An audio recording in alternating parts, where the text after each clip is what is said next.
Weight champion Sugar Ray Leonard defends his crown against Lightning Bruce Finch. See it live on World Championship Boxing.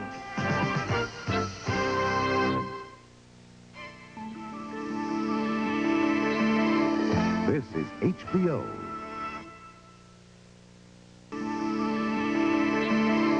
This is HBO.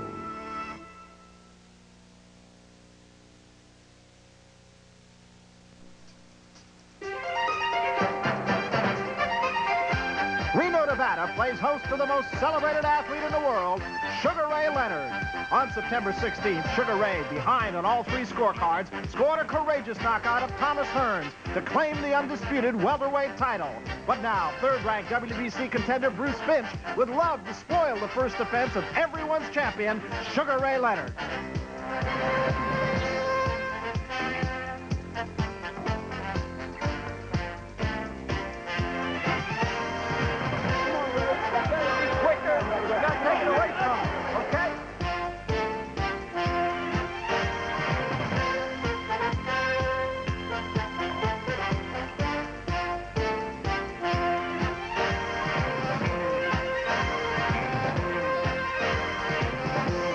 Undisputed welterweight champion Sugar Ray Leonard defends his crown against the third-ranked WBC contender, Bruce Finch.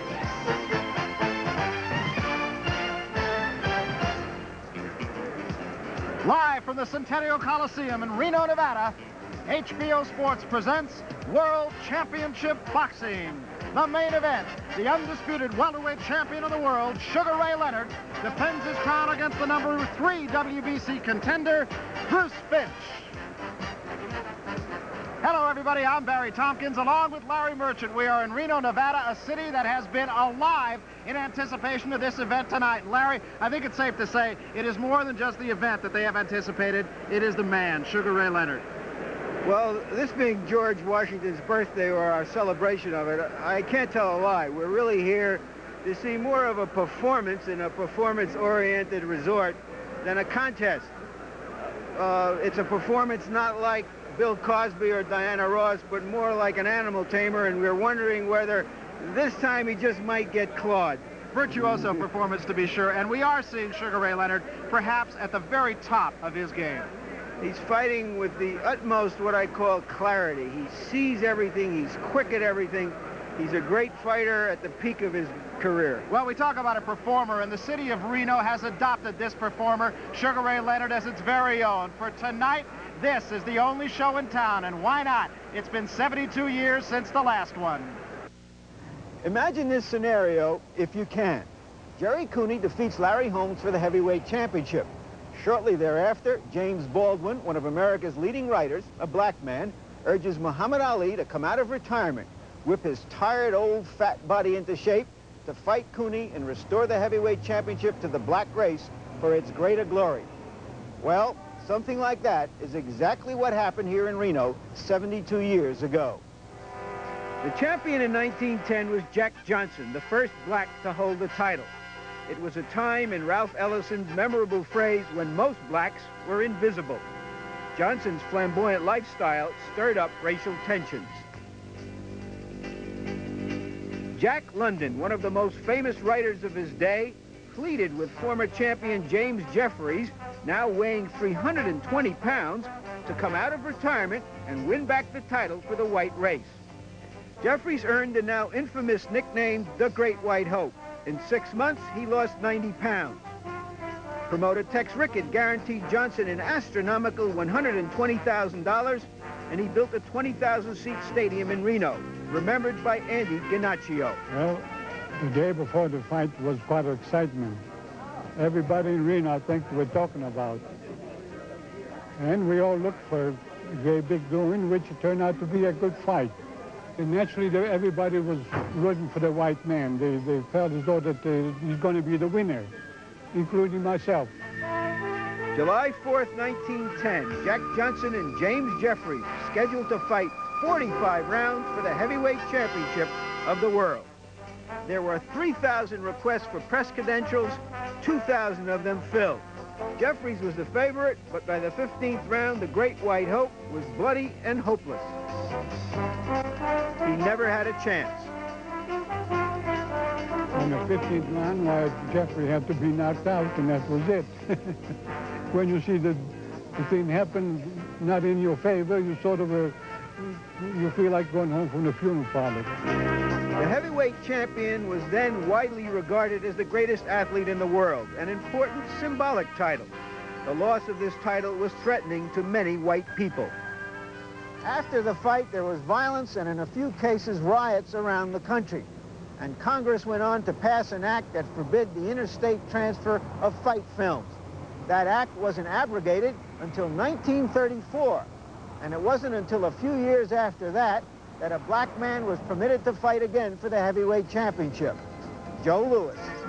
Now, 72 years after the first battle of the century, Reno, Nevada is alive again, anticipating its second title fight. And this one features a black man who is the most popular athlete in America. I think that people in all races and all aspects of life are able to accept me. Why, I don't know. If I knew, I'll bottle it and I'll make millions. Sugar Ray Leonard is as far from being a controversial hero as Johnson was close to it. He abides by all the unwritten but nevertheless powerful rules of athletic herohood. Next month, HBO Sports will give you the full story of the life of Jack Johnson on our continuing series, Boxing's Best. Well, that was 72 years ago, and here tonight, another championship fight in the city of Reno, Nevada. Bruce Finch, the upstart, against the champion, Sugar Ray Leonard. And Larry, I think it's safe to say, you mentioned the fact that Jack Johnson, the fans out there, really kind of wanted Jack Johnson to lose. Of course, that was another time. The absolute antithesis is true with Sugar Ray Leonard. Everybody wants to see Sugar Ray Leonard. He's the hometown boy everywhere. If the mayor of Reno's son was fighting tonight, they'd be rooting for Sugar Ray Leonard. Outside before the fight, a fellow stopped me and said, you know, I always love the underdogs, but I want to see Sugar Ray Leonard win. He's an old-fashioned hero. He's talented, he's handsome, he's hard-working, he's a nice guy, and he's rich. Well, I think we know an awful lot about Sugar Ray Leonard, the fighter, but what about Sugar Ray Leonard, the man? And even more than that, what about Sugar Ray Leonard, the entity? Success and Ray Leonard.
For Ray Leonard, and it is a welcome sight for a well-traveled national monument. I have to say that there is a negative end of it. Absentee from my family, you know, from Juanita and from little Ray. He hasn't been home, I don't think, for more than 3 or 4 days at a stretch since the Hearns fight. It's a lot out there to be done. And it's a lot he has to do, but I think at this point in time, our life matters more than all that. And it was because of those sentiments that Ray felt it was necessary to bring little Ray with him when he arrived for his celebrated welcome in Reno, Nevada. I just miss him so much because I go away and I come back and something's changed about him. You know, you can only go around once with a kid because next thing you know, he'll be asking for my keys to drive my car unless he have his own. But for now, it is Ray Leonard who drives himself toward the most lucrative heights in boxing history. He has grossed approximately $40 million in his last 2 years in the ring, and while he has collected the cash, we have been treated to one memory after another.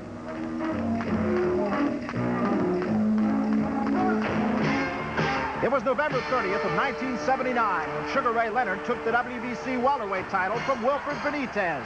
The 23-year-old champion earned $1 million in this, his 26th professional fight. Then, after losing his title to Roberto Duran, they tangled in what is now simply referred to as no mas. Ray had avenged the earlier loss by humiliating the Hands of Stone, forcing one of the legends of the fight game to quit. And then there was the one for the record books. September 16th, 1981 may be remembered in years to come as the date when two of the most gifted welterweights in history met in the same ring. Thomas Hearns and the new undisputed champion, Sugar Ray Leonard. I think that I've made my mark pretty much in history. Back to back. I fought Benitez, Kaluli, Duran twice, and then Tommy Hearns. I don't think there's a fighter that really did something like that. For people to say pound for pound he was the best during his era, he pretty much has to fight everybody that's available at that time, everybody in the top 10. I think I'm pretty much making history without really knowing it. But I'm a modest guy, I'd rather not speak about it.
In Reno are saying Bruce Finch is not at all the sacrificial lamb. Well, sometimes, Barry, the underdog turns what appears to be an electric chair into a throne. We've had a couple of fights in the last year. Trevor Burbick against heavyweight champion Larry Holmes. Pat Cowdell against featherweight champion Salvador Sanchez, in which we had much better fights, and so did the champion, than we had all anticipated. Finch has two things going for him. One, he's on what they would call here in Nevada a roll. He's won 11 in a row over a period of 3 years. He's in top shape. He'll give 110% effort. Secondly, he can hope that Sugar Ray Leonard, coming off his epic battle with Tommy Hearns, despite whatever he says, won't take this one quite as seriously as he should. Well, Bruce Finch, of course, is the other half of the performance of which you spoke, Larry. He is a guy who didn't burst upon the scene, but rather crept upon it rather quietly. And tonight, a big payday for him. A 27-year-old contender living in Las Vegas has made his way to Reno for a shot at the undisputed welterweight title. To many, he is a long shot, and Bruce Finch will admit he is not a household name. But after 9 years in the ring as a professional, it seems likely that Bruce Finch will make the most of his title shot. Now this is the greatest opportunity of his life. He's aware of that. I think the people should be very, very cautious judging a fighter before they've seen him in the ring. Surely if Bruce Finch is judged by his third-round knockout in the hands of Thomas Hearns back in 1978, then the verdict is unfavorable. But he did fight on just 10 days' notice, and he fought without a trainer. I fought him in his hometown, and I didn't know too much about him at the time. I could look back at the mistakes that I made against Thomas Hearns and find out that the mistakes that I did make, I can correct them now since I got different people that's working with me. I really don't think that the Thomas Hearns debacle, so to speak, was really anything to be concerned about. I think that if Bruce Finch fought Thomas Hearns today, that we would see a completely different fight. It's possible.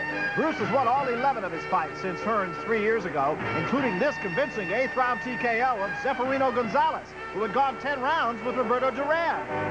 I was very strong for that fight. And, I just kept the pressure on him, and that took everything away from me. That is something that Duran didn't do. Speedy Gonzalez represented a step up as far as I was concerned. And I think every fight that I have selected for Bruce, since we have handled Bruce, has been a step up. The next step was a shot at the North American welterweight title against Pepe Dominguez. After 10 brutal rounds, Bruce Finch had taken his crown. And I was just beating so bad that they just jumped in and stopped the fight. I was underdog for that fight, but I did what I had to do.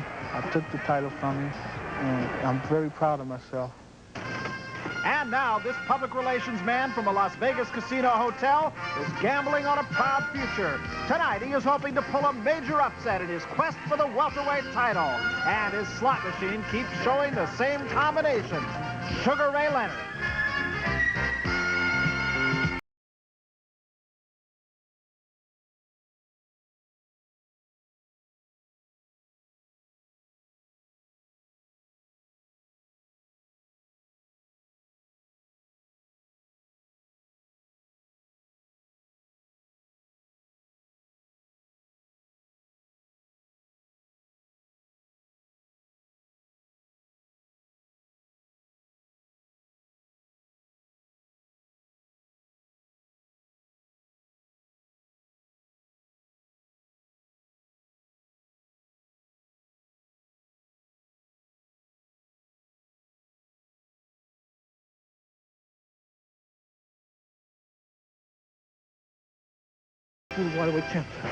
Wins by knockout in his 30 great wins, the North American Boxing Federation welterweight champion, rated number 3 contender in the world. Here is Lightning Bruce Finch. So Finch does have some crowd support here in Reno. Well, fans, his opponent out of the red corner wearing black trunks with a gold stripe, and he really needing no introduction the world over, hailing from Palmer Park, Maryland, weighing in at a trim and ready, even 146 pounds, 22 great knockouts and 31 sensational wins. Here, the undisputed world's welterweight boxing champion, the classy Sugar Ray Leonard. Referee now giving instructions, Mills Lane. Okay, few seconds. I want you to go light on the grease, okay? Light on the grease. Now, you've had your instruction. Any question from Mr. Finch's corner? Any question from Mr. Leonard's corner? Shake hands, let's get it on, boys. Well, Mills Lane said it all. Let's get it on. Let's get it on. I look, Barry, for Ray Leonard to try some body punching early in the fight. He's been working on that a great deal in his training. Let's see if he can put it to effective use. Ready here? Ready? All right. Well, Ray looks very calm, and Bruce Finch, the challenger, on his behalf, also looking very calm. Round 1, 15 rounds. It's for the undisputed welterweight championship of the world in Reno, Nevada. First time in 72 years. Finch a lunging right hand. First punch of the fight, harmless. Finch wears the white trunks, blue trim, and Sugar Ray Leonard wearing the black trunks with the gold trim. Sugar Ray starts off with his back to the ropes here against Finch, and almost a let's see what you got, kid, kind of attitude. Finch does get a couple of punches through. Ray still seems to be kind of shaking out the cobwebs here.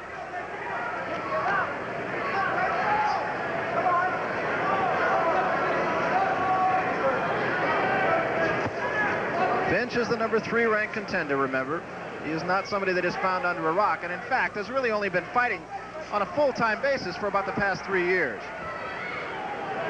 Finch has a reputation more as a stinging puncher rather than a heavy puncher. We've seen Leonard knock people out with one punch. Well, Davy Boy Green will attest to that.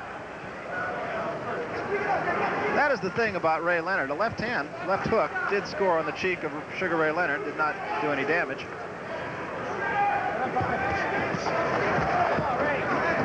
This is a little uncharacteristic of Leonard, even if he's sizing up his opponent. In most fights I've seen him in, he's tried to win almost every round of every fight. Did score with the right hand to the side every of the head. minute of every round, that is. Leonard looking sharp here in the first round, although not throwing a lot of punches. And Finch, to his credit, has not missed a great deal either.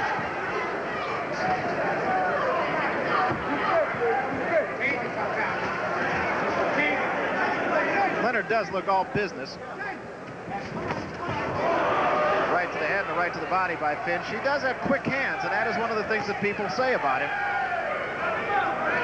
In fact, people say that he does a lot of the things that Leonard does. He just does not do them quite as well as Leonard. But Leonard is the fighter that comes along once a decade, if that. Right hand again, scoring on the top of the head of Finch. Thrown by Leonard, another right hand. That might have been the best punch of the fight. Finch does not take a backward step, however. And Finch is pretty much throwing caution to the wind. He has not been on his bicycle. This is not Larry Bonds that Sugar Ray Leonard is fighting.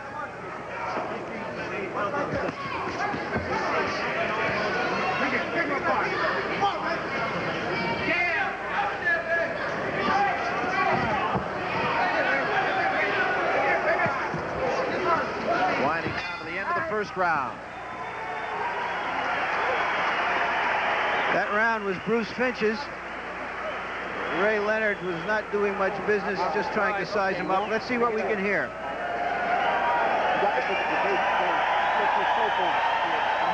Change the direction you want, same way you want. You have to change it. You can't stay the one way. Don't let him slide in on you, Ray. In other words, don't lay on the ropes at all, but he butted you already on top of your head. You know what I mean? Yeah. Okay, son. Don't take no games. Don't gamble with it.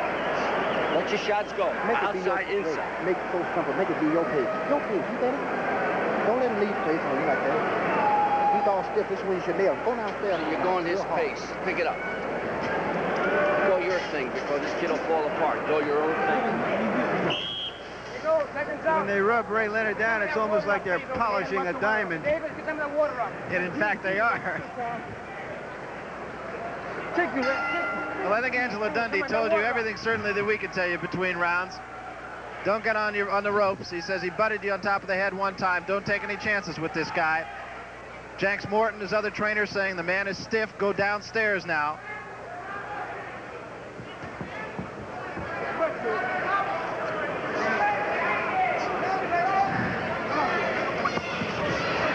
That right hand to the ribs definitely smarts.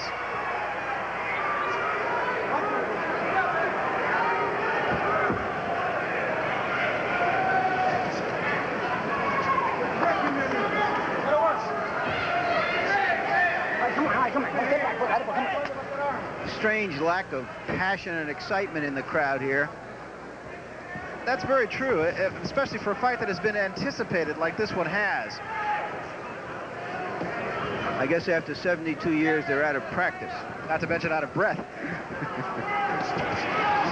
Finch forcing the action again, but unable to really score with anything substantial on Sugar Ray Leonard.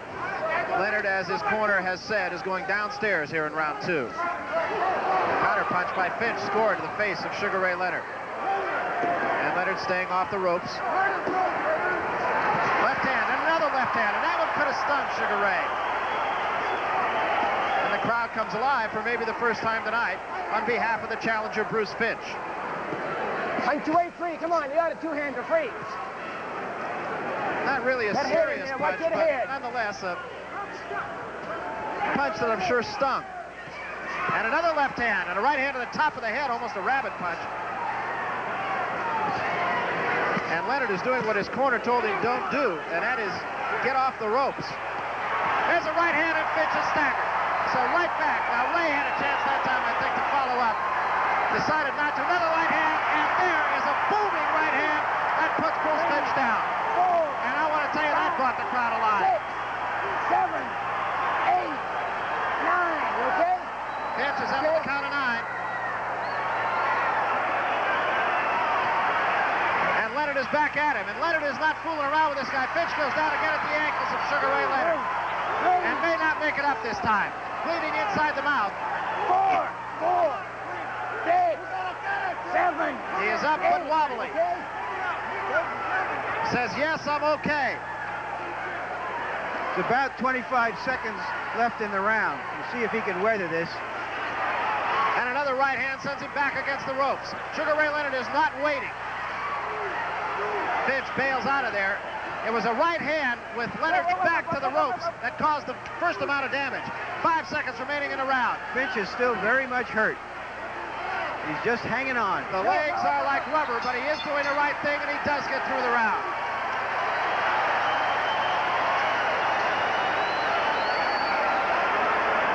That was a booming right hand. Ray actually hit him with 3 right hands and a left hand. The right hand that moved him back off the ropes. And then after that, 3 more punches, with the right hand being the biggest.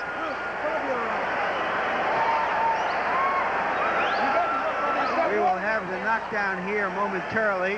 It was preceded by a good body punch, and Leonard was almost sizing him up like a piece of meat that he was waiting to see how he could cut him down. Caught a right, and there is the right back. Earlier, I spoke about how the clarity with which he's fighting. Here's another view of that punch right there. Take him south. Come on, get the water up. Get that water up here. By that clarity, I mean that even when a fighter is very much on top of him, he sees everything coming and he has the quickness to deal with it, as you saw there. This is the 3rd round. Bruce Finch's legs will tell the story here, and they are still a little bit wobbly. I think Finch might have possibly hurt Leonard a little bit, and Sugar Ray said, enough of this.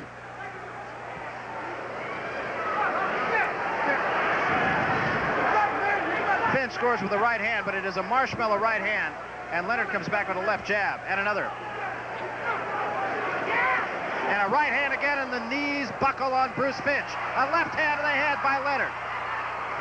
I thought there for a moment Leonard hit him with a terrible hard right hand, and I think he expected Finch to just fall when he backed away, and he was a little surprised that he didn't. And so am I. Leonard's punches have been very crisp, very crisp. He has not wasted any punches. He does not want to do that. Larry Merchant has talked time and again about the eyes of Sugar Ray Leonard, and you can see a good study of it right here. Watch how intently he watches his man. He misses nothing that goes on in the ring. Finch is supposed to have the capability to move, which he should be doing some of, but he's staying right inside of Leonard. That's why we probably will have a much shorter fight than we would have against someone like a Larry Bonds, who was just trying to live in there as long as he could. Finch is holding on and is on rubber legs. There is no question about that. But he has not taken a backward step. There's a right hand again to the side of the head, but Finch stays up. And another right hand, and a left hand sends it backwards, and the legs are gone on Bruce Finch.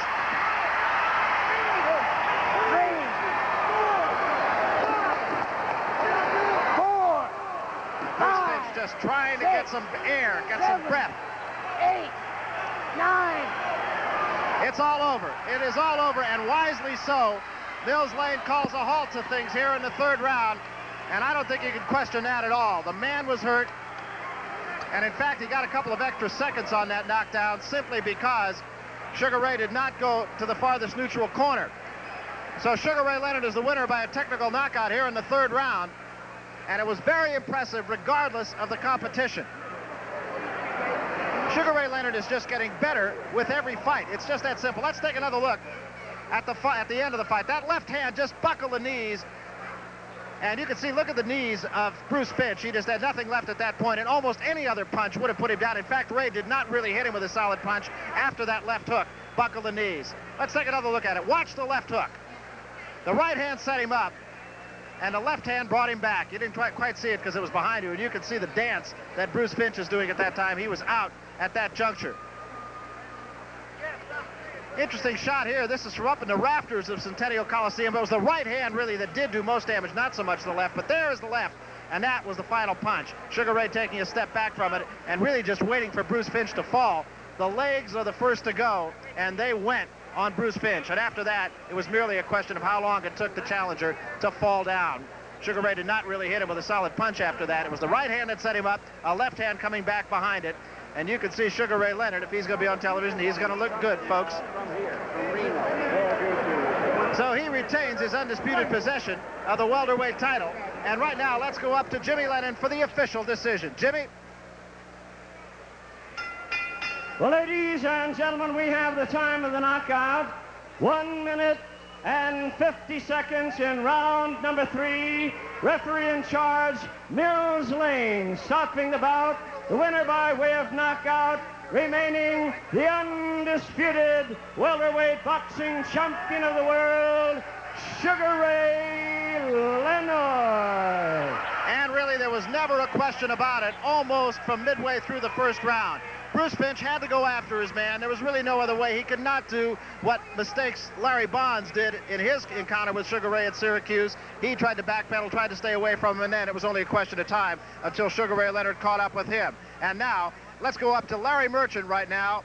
Larry Merchant is going to be with Sugar Ray Leonard in just a moment. I'll hold it here for just a second until we get a camera around to talk with the winner, Sugar Ray Leonard, still the welterweight champion of the world. There really was never a doubt about it. Once that right hand in the second round was the one, Leonard had his back to the ropes, jumped off of the right hand, and from that point on, it was downhill for Bruce Finch. Let's go to Larry Merchant with the winner. Ray, you've done a lot of color commentary on boxing. Would you give us your commentary on this fight? Well, I tell you, Larry, I came into the ring. I was a little cold, although I warmed up quite well in the back. I came out just a little too cold. It took me about a round or two really to warm up. Bruce, quite naturally, would come and try to take control early. I had to fight him against the ropes a couple of times to pretty much loosen myself up, and that was the case. I knew fully well he was vulnerable for a left hook, and I set him up for it. How did you know that he was vulnerable for a left hook? Well, he kept dropping his hands, and he would throw punches, and they were very stiff punches, and I would go to the body to make him drop his hands even further. Let's take a look at the knockout here in 1 second. Okay, would you describe it for us, Ray? Well, here I came across with the overhand right. You know, normally I go to the body. That left uppercut to the chin dazed him. I knew I had him in trouble, so it was pretty much a waiting process. And here, Mills Lane stepped in, rather. Oh, all right, in 1 moment, we're going to take a look right here at the knockdown in the second round. Describe that for us. Well, again, I was inside, and the left uppercut that we saw earlier did a number on him. Were you just basically toying with him until you got your opening, Ray? Well, I knew fully well that as the rounds would progress, quite naturally I get stronger. My punches land more accurate, and I knew that Finch would come out and try to do damage early. We collided heads a couple of times, and I noticed Angelo and Jenks was yelling, watch out for the headbutts. Did he sting you at all? Never really stung me, although I felt his punches. Bruce Finch has a kind of punch that's very stiff. He pushes with the punch. He reminds me of one of my local guys, Warren Fortune. Is this a good fight for you, Ray, after the epic Hearns battle, to come in against someone like this and to just try your stuff on him? I think it's a great fight. I think it's a great mental fight, mainly because coming off such a big and impressive victory over Tommy Hearns to come down to, as boxing critics call, an insignificant fight. I fought Finch. I got up for him. I was prepared for him mentally and physically. All right, we're going to take a look at some more action here in 1 second. Would you describe what you see? Well, I missed there with an overhand right and was tying up here.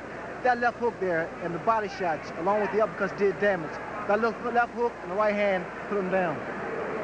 You were working on the body shots. Somehow you seem to think that you're not as good a body puncher as you should be. Well, no, I know fully well I do quite a lot of damage to the body. The body shots was hurting Finch, although a lot of times he connected there. I could not really get in good body shots, although the uppercuts pretty much did a lot of damage. Ray, thank you very, very much. This was the anticipated fight. Where do we go from here? I really don't know. I'm going home, take a rest, and before I get back with HBO later on. Thank you very much. We're going to go back to ringside, and we're going to have some big boxing news for you in a little while. All right, thank you very much, Larry Merchant. Also, he works longer hours when he works for HBO. That's another factor. So Sugar Ray Leonard is the winner, and, you know, I think every sports fan now is interested in the future of Sugar Ray Leonard. We're all